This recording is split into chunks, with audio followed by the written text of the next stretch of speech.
welcome to the video, and I hope you enjoy the video.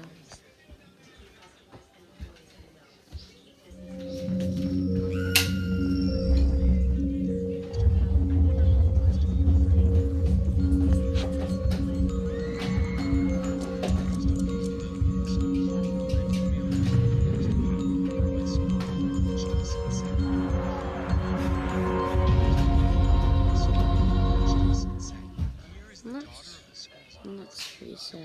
I was talking to Lily in the school hall when Camila, the most popular girl at school, approached us and said, "Here is the daughter of the school's monster. No wonder no one wants to be your friend." Everyone started looking at Lily. Her face turned bright red. She was embarrassed. People waited for her to respond, but it was like her tongue was tied. Lily's mother, Mrs. Jane, was the math teacher at our high school. She was harsh, strict, with a bad reputation of intentionally failing students, and none of the students liked her. Lily has been suffering from these kinds of comments from the moment we got into high school. She was paying a price for something she had nothing to do with. I looked at Lily. She was shaking, so I turned to Camila and said furiously, "Watch your mouth, Camila. Go away before I record everything." Camila laughed sinisterly and went on her way. Lily smiled awkwardly at me and said, "Don't worry, Matthew, I'm fine. I'm just going to my English class. See you later." I could tell that she was not fine, but I didn't want to make matters worse, so I smiled back and said, "Yeah, sure. Just don't get any smarter. I can't keep up with that brain of yours." Lily laughed. She went to her class and I went to my football practice. Lily and I are childhood best friends. Our parents were neighbors first, then they became close friends.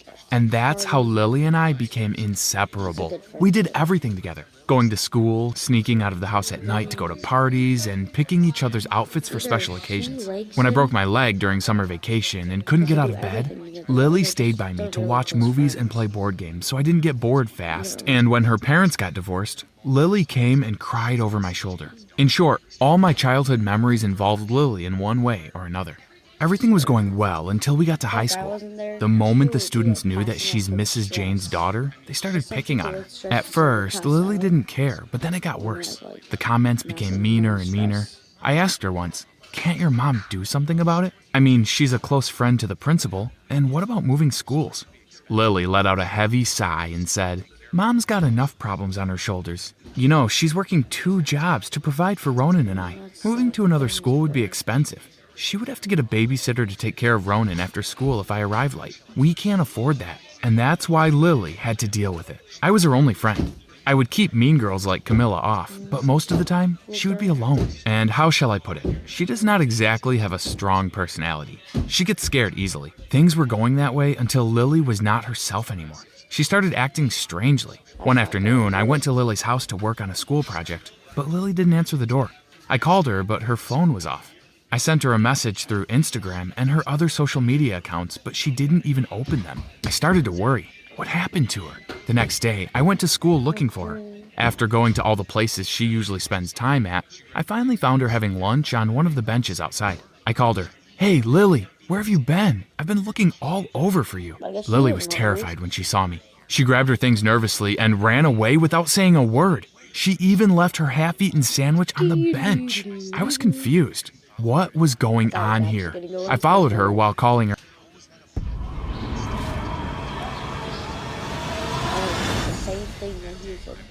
out. "Wait, Lily, wait!" But she kept walking until she got to the girls' bathroom. I stopped. I couldn't follow her in there. I waited for her, but she didn't come out. What the hell was that about? I couldn't stay next to the girls' bathroom. Students would think I was a creep of some kind. That day, I went home feeling pissed. What did I do to her? I also couldn't sleep that night thinking about Lily. Something serious must have happened. Otherwise, she wouldn't have acted that way. But the more I tried to figure it out, the more I got shut down by her and others. I talked to her mom and told her to ask Lily to talk to me. But she told me that if that was Lily's wish, then I should respect it. I heard the same thing from her friend Kate. I asked her brother Ronan about her, but he didn't know anything about it. So eventually, I stopped chasing her. If she decided that our friendship was over, then so be it.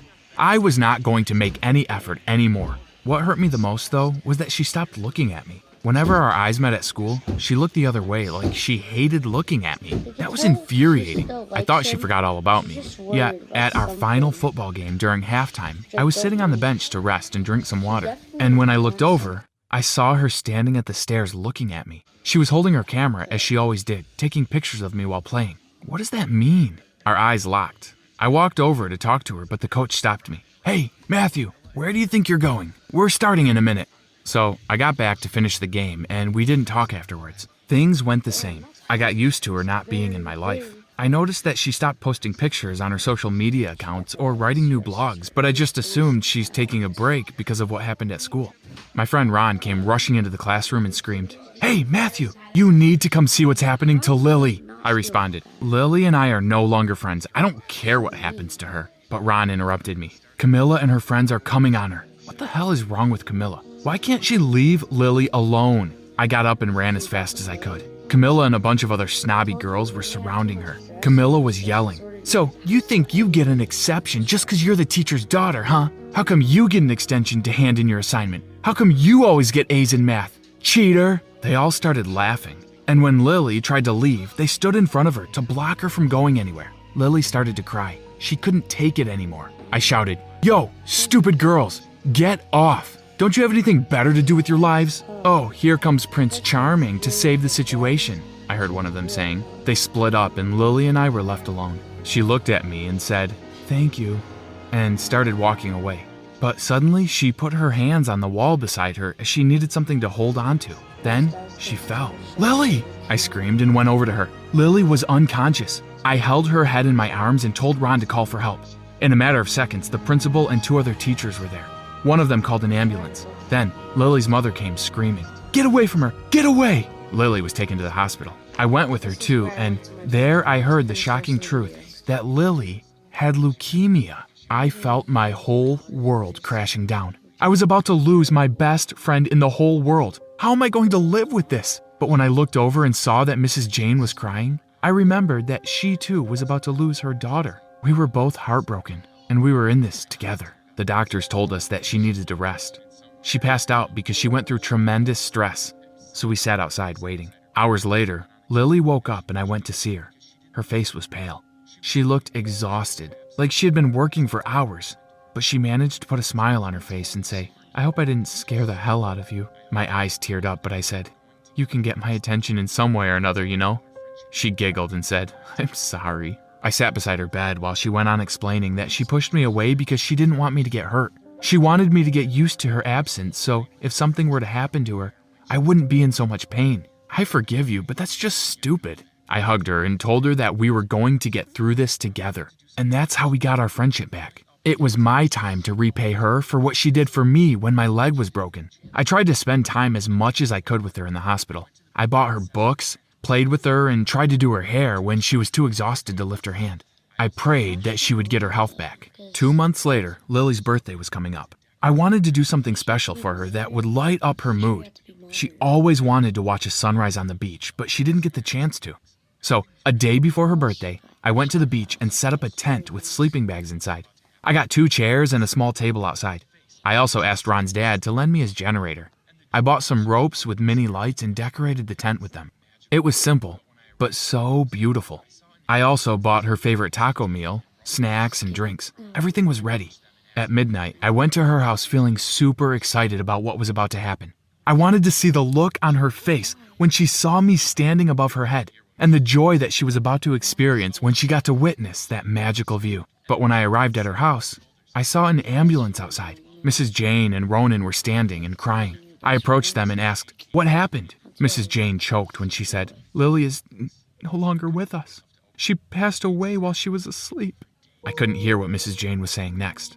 I felt like someone had punched me in my stomach and an elephant sat on my shoulders. I was so overwhelmed by grief that I couldn't breathe. After the funeral, Mrs. Jane came to me and handed me an envelope. Lily wanted you to have this.